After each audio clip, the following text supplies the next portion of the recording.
Hi friends, welcome back to our channel Lavanya ಕಿಚನ್ಗೆ ಸ್ವಾಗತ. ಇವತ್ತಿನ ರೆಸಿಪಿಲಿ ನಾನು ಸೋಯಾಬೀನ್ ಕಟ್ಲೆಟ್ ಮಾಡಿದ್ದೀನಿ ನೋಡಿ, ತುಂಬಾ ಚೆನ್ನಾಗಿ ಬಂದಿದೆ. ಹಾಗೆ ತುಂಬ ಈಸಿಯಾಗಿ ಕೂಡ ಮಾಡ್ಕೋಬೋದು. ಸೊ ಇವತ್ತಿನ ವಿಡಿಯೋದಲ್ಲಿ ಇದನ್ನು ಯಾವ ಥರ ಮಾಡೋದು ಅಂತ ನಿಮಗೆಲ್ಲ ತೋರಿಸ್ಕೊಡ್ತೀನಿ. ಸೊ ಅದಕ್ಕೂ ಮೊದಲು ಯಾರು ಹೊಸ್ದಾಗಿ ನನ್ನ ಚಾನಲ್ ನೋಡ್ತಾ ಇದ್ದೀರಾ ದಯವಿಟ್ಟು ಸಬ್ಸ್ಕ್ರೈಬ್ ಮಾಡ್ಕೊಳ್ಳಿ. ನಿಮ್ಮ ಫ್ಯಾಮಿಲಿ ನಿಮ್ಮ ಫ್ರೆಂಡ್ಸ್ಗೆಲ್ಲ ಶೇರ್ ಮಾಡಿ. ಹಾಗೆ ವಿಡಿಯೋ ಇಷ್ಟ ಆದರೆ ಒಂದು ಲೈಕ್ ಕೊಡಿ. ಸೊ ಯಾವ ಥರ ಮಾಡೋದು ಅಂತ ನೋಡ್ಕೊಂಬರೋಣ ಬನ್ನಿ. ಮೊದಲಿಗೆ ನಾನು ಒಂದು 4 ಮೀಡಿಯಮ್ ಆಲೂಗಡ್ಡೆ ತೊಗೊಂಡು ಸಿಪ್ಪೆಲ್ಲ ತೆಗೆದು ಕಟ್ ಮಾಡಿ ಇಟ್ಕೊಂಡಿದ್ದೀನಿ.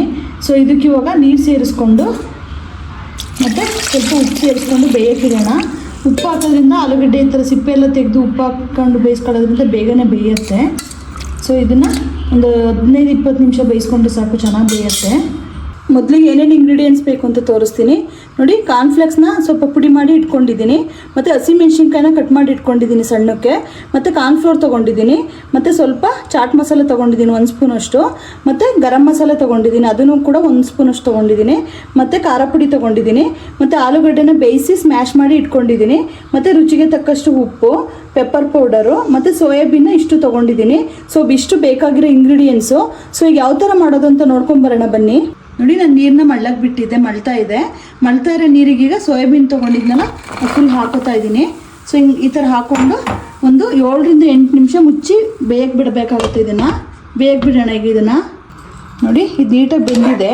ಇದನ್ನ ಇವಾಗ ಸ್ಟೇನ್ ಮಾಡ್ಕೊಳ್ಳೋಣ ನೀಟಾಗಿ, ನೀರು ಸ್ವಲ್ಪನೂ ಇಲ್ಲದೆ ಇರೋ ಥರ. ನೋಡಿ, ನೀರೆಲ್ಲ ಸೋರಿಸ್ಕೊಂಡು ತಣ್ಣೀರಲ್ಲಿ ವಾಶ್ ಮಾಡ್ಕೊಂಡು ಇಟ್ಕೊಂಡಿದ್ದೀನಿ. ಮತ್ತು ಇದರಲ್ಲಿ ಸ್ವಲ್ಪ ಇನ್ನೂ ನೀರು ಮಿಕ್ಕಿರುತ್ತೆ. ಅದನ್ನ ಏನು ಮಾಡಬೇಕು ಅಂತ ಹೇಳಿದ್ರೆ ಈ ಥರ ನೀಟಾಗಿ ಹಿಂಡ್ಕೋಬೇಕು, ಸ್ವಲ್ಪನೂ ನೀರು ಇಲ್ಲದೆ ಇರೋ ಥರ. ಸೊ ಎಲ್ಲನೂ ಈ ಥರ ಹಿಂಡ್ಕೊಂಡು ರೆಡಿ ಮಾಡ್ಕೊಳ್ಳೋಣ. ನೋಡಿ, ನಾನು ಸೋಯಾಬೀನ್ ಎಲ್ಲ ನೀಟಾಗಿ ನೀರು ಹಿಂಡ್ಕೊಂಡು ಒಂದು ಮಿಕ್ಸಿ ಜಾರ್ಗೆ ಹಾಕ್ಕೊಂಡಿದ್ದೀನಿ. ಇದಕ್ಕೆ ಸ್ವಲ್ಪನೂ ನೀರು ಸೇರಿಸ್ಕೋಬಾರ್ದು, ಹಾಗೆ ರುಬ್ಕೋಬೇಕು, ಸ್ವಲ್ಪ ಗಟ್ಟಿನೇ ಬರಬೇಕಿದು. ಈಗ ಇದನ್ನು ಸಣ್ಣಕ್ಕೆ ರುಬ್ಕೊಳ್ಳೋಣ. ನೋಡಿ, ಇಷ್ಟು ಸಣ್ಣಕ್ಕೆ ರುಬ್ಬಿ ರೆಡಿ ಮಾಡಿ ಇಟ್ಕೊಂಡಿದ್ದೀನಿ. ಸೊ ಇದನ್ನು ತೆಗೆದ್ಬಿಟ್ಟು ಈಗ ಒಂದು ಬೌಲ್ಗೆ ಹಾಕ್ಕೊಳ್ಳೋಣ. ನೋಡಿ, ರುಬ್ಬಿಟ್ಕೊಂಡಿರೋ ಮಿಶ್ರಣ ಇದಕ್ಕೆ ಹಾಕ್ಕೊಂಡಿದ್ದೀನಿ. ಇದಕ್ಕೆ ಇವಾಗ ಆಲೂಗಡ್ಡೆ ಸ್ಮ್ಯಾಶ್ ಮಾಡಿ ಇಟ್ಕೊಂಡಿದ್ನಲ್ಲ ಫುಲ್ ಸೇರಿಸ್ಕೊತಾ ಇದ್ದೀನಿ. ಸೊ ಈ ಥರ ಸಣ್ಣಗೇ ಸ್ಮ್ಯಾಶ್ ಮಾಡ್ಕೋಬೇಕು ಆಲೂಗಡ್ಡೆನ. ಸೊ ಇದಕ್ಕೆ ಇವಾಗ ಹಸಿಮೆಣ್ಸಿನ್ಕಾಯಿ ಹಾಕ್ಕೊಳ್ಳೋಣ. ನಿಮಗೆ ಬೇಕು ಅಂತ ಹೇಳಿದ್ರೆ ಕ್ಯಾರೆಟ್ನ ತುರ್ಕೊಂಡು ಹಾಕೋಬೋದು, ಮತ್ತು ಇನ್ನೂ ಸ್ವಲ್ಪ ಬೀನ್ಸು ಸಹ ಹಾಕೋಬೋದು ಬೇಕಂತ ಹೇಳಿದ್ರೆ. ಇದಕ್ಕೆ ಸ್ವಲ್ಪ ಗರಂ ಮಸಾಲ ಸೇರಿಸ್ಕೊತಾ ಇದ್ದೀನಿ, ಏನು ತೊಗೊಂಡಿದ್ದೆ ಫುಲ್ ಹಾಕೋತಾ ಇದ್ದೀನಿ. ಮತ್ತು ಅದೇ ಇದಕ್ಕೆ ಈಗ ಚಾಟ್ ಮಸಾಲ ಹಾಕ್ತಾಯಿದ್ದೀನಿ, ಪೆಪ್ಪರ್ ಪೌಡರ್ ಹಾಕ್ತಾಯಿದ್ದೀನಿ, ಏನು ತೊಗೊಂಡಿದ್ದೆ ಫುಲ್ ಸೇರಿಸ್ಕೊತಾ ಇದ್ದೀನಿ. ಮತ್ತು ಖಾರ ಪುಡಿ ಹಾಕೋತಾ ಇದ್ದೀನಿ. ಖಾರ ನಿಮಗೆ ಎಷ್ಟು ಮೆಣಸಿನ್ಕಾಯಿನೂ ಹಾಕಿರೋದ್ರಿಂದ ಎಷ್ಟು ಬೇಕು ನೋಡಿ ಹಾಕ್ಕೊಳ್ಳಿ. 1 ಸ್ಪೂನಷ್ಟು ಸೇರಿಸ್ಕೊತಾ ಇದ್ದೀನಿ. ಇದಕ್ಕೆ ಇವಾಗ ರುಚಿಗೆ ತಕ್ಕಷ್ಟು ಉಪ್ಪು ಹಾಕ್ಕೊಳ್ಳೋಣ. ಸೊ ಹಾಕ್ಕೊಂಡು ಒಂದ್ಸರಿ ಎಲ್ಲನೂ ನೀಟಾಗಿ ಮಸಾಲೆ ಎಲ್ಲ ಹಿಡಿಯೋ ಥರ ಫಸ್ಟ್ ಮಿಕ್ಸ್ ಮಾಡ್ಕೊಳ್ಳೋಣ ಚೆನ್ನಾಗಿ. ನೋಡಿ, ಎಲ್ಲನೂ ನೀಟಾಗಿ ಕಲಸಿ ಮಿಕ್ಸ್ ಮಾಡಿ ರೆಡಿ ಮಾಡಿ ಇಟ್ಕೊಂಡಿದ್ದೀನಿ. ಸೊ ಇವಾಗ ಇದನ್ನು ಕಟ್ಲೆಟ್ ಯಾವ ಥರ ಬರುತ್ತೆ ಆ ಶೇಪಿಗೆ ನಾವು ಮಾಡ್ಕೋಬೇಕಾಗುತ್ತೆ. ಎಲ್ಲನೂ ಈ ಥರ ಉಂಡೆ ಮಾಡ್ಕೊಂಡು ಮೊದಲಿಗೆ ನೋಡಿ ಈ ಥರ ನೀಟಾಗಿ ಒಂದೇ ಲೆವೆಲಿಗೆ ಮಾಡ್ಕೊಳ್ಳೋಣ, ತುಂಬಾ ಚೆನ್ನಾಗಿರುತ್ತೆ. ನೋಡಿ, ಇಷ್ಟು ಮಾಡಿದರೆ ಸಾಕು. ಸೊ ಎಲ್ಲನೂ ಇದೇ ಥರ ಮಾಡಿ ರೆಡಿ ಮಾಡಿ ಇಟ್ಕೊಳ್ಳೋಣ. ನೋಡಿ, ಎಲ್ಲನೂ ಈ ಥರ ಒಂದೇ ಲೆವೆಲಿಗೆ ರೆಡಿ ಮಾಡಿ ಇಟ್ಕೊಂಡಿದ್ದೀನಿ. ಸೊ ನೆಕ್ಸ್ಟ್ ಯಾವ ಥರ ಮಾಡೋದು ಅಂತ ತೋರಿಸ್ಕೊಡ್ತೀನಿ. ನೋಡಿ, ನಾವು ಕೋಟಿಂಗಿಗೆ ಇವಾಗ ರೆಡಿ ಮಾಡ್ಕೋಬೇಕು. ಸೊ ಅದಕ್ಕೀಗ ಕಾರ್ನ್ಫ್ಲೋರ್ ತೊಗೋತಾ ಇದ್ದೀನಿ, ಒಂದು 3-4 ಸ್ಪೂನಷ್ಟು. ಸೊ ಇದಕ್ಕೆ ನೀವು ಬೇಕಂತೇಳಿ ಮೈದಾನೂ ಕೂಡ ಯೂಸ್ ಮಾಡ್ಬೋದು. ಸೊ ಇದಕ್ಕೆ ಇವಾಗ ಸ್ವಲ್ಪನೇ ನೀರು ಹಾಕ್ಕೊಂಡು ಕಲಿಸ್ಕೊಳ್ಳೋಣ, ಗಂಟು ಬರ್ದೇ ಇರೋ ಥರ ನೀಟಾಗಿ. ಮತ್ತು ಇದಕ್ಕೆ ಸ್ವಲ್ಪ ಉಪ್ಪು ಸೇರಿಸ್ಕೊಳ್ಳೋಣ, ಸ್ವಲ್ಪ ಹಾಕ್ಕೊಳ್ಳೋಣ. ಹಾಕ್ಕೊಂಡು ನೀಟಾಗಿ ಕಲಿಸ್ಕೋಬೇಕಾಗುತ್ತೆ. ನಾನು ಸ್ವಲ್ಪನೂ ಗಂಟು ಬರ್ದೇ ಇರೋ ರೀತಿ, ಅತಿ ತೆಳುನೂ ಇಲ್ಲ ಅತಿ ಗಟ್ಟಿನೂ ಇಲ್ಲ, ಆ ಥರ ನಾನು ಕಲಸಿ ರೆಡಿ ಮಾಡಿ ಇಟ್ಕೊಂಡಿದ್ದೀನಿ. ಸೊ ಮುಂದೆ ಯಾವ ಥರ ಮಾಡ್ಕೊಳ್ಳೋದು ಅಂತ ತೋರಿಸ್ಕೊಡ್ತೀನಿ.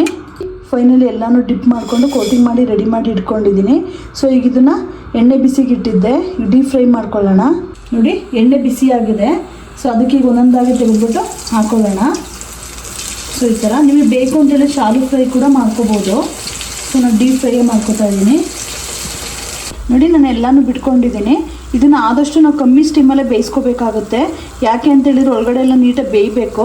ಹಂಗಾಗಿ ನನಗೆ ಕಮ್ಮಿ ಸ್ಟೀಮ್ ಮಾಡಿಕೊಂಡು ಬೇಯಕ್ಕೆ ಬಿಟ್ಕೋತೀನಿ. ನೋಡಿ, ಇದಾಗಿದೆ, ಇಷ್ಟು ಬೇಯಿಸ್ಕೊಂಡ್ರೆ ಸಾಕು. ನೀಟಾಗಿ ಎಣ್ಣೆ ಸೋರಿಸ್ಕೊಂಡು ಪ್ಲೇಟ್ಗೆ ಹಾಕೊಳ್ಳೋಣ. So finally soybean cutlet ready ಆಗಿದೆ.